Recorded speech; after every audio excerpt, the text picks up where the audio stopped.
Despacito, quiero respirar tu cuello despacito. Deja que te diga cosas al oído para que te...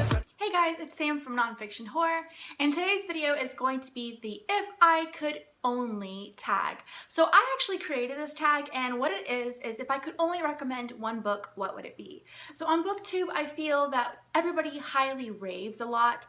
I gave this book 4 stars. I recommend this book. This one was great. This is one of my favorites. It became so frequent that I didn't know which book was actually really good. Which one should I go pick up?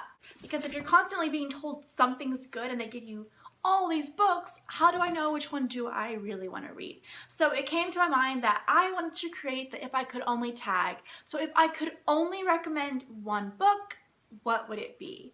So this doesn't have to be your favorite book of all time, because I know a lot of people are going to be like, I would recommend Harry Potter. It's the one book I love.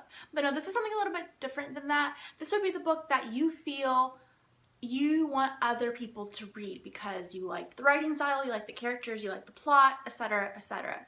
Now, don't think too much on it. Pretty much whatever comes to mind is the book that you probably would recommend. So don't get too hung up on, well, I didn't like the characters, or the subject matter of this one was maybe a little bit touchy, or the writing style I didn't like. Don't get into all that. Just think, what would you recommend to somebody if you saw them on the street and they're like, I really want a good book to read? You'd be like, I recommend blah because of XYZ. So for me, the book that I would recommend, that I've already told people about because I love it so much, would be Bird Box by Josh Malerman. So this one I would say would be a good psychological thriller. I would say if you like M. Night Shyamalan, this book would be a really good recommendation. The plot to me was very unique, and I had never read anything like this before. I loved the suspense behind it. I loved that, to me, it really made me feel like I was in this story. So if you don't know what Bird Box is about, it's basically, I will say it's a post-apocalyptic type story, kind of. There are still some survivors. It's not really totally like the end of the world.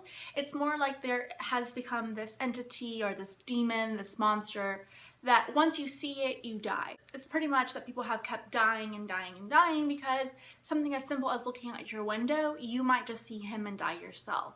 So at this point, there's remaining people still left in this town, and so at this point, they've boarded up their windows, they've blocked all the, they put curtains over their windows too, so they can't look out, they can't see anything, because you don't know what it is, you don't know where it is, but he's constantly apparently just around and people are dying. So to me, this book was not only frightening because when I was reading it, even though I was visually reading the words, I truly felt like they took away my vision as well, because a lot of the characters in the story wear blindfolds because once they go outside, because you're going to need food eventually when you're trapped in your house. You're going to need supplies. You have to leave your house eventually. So a lot of the time they had blindfolds on and they had to go out and go seek items.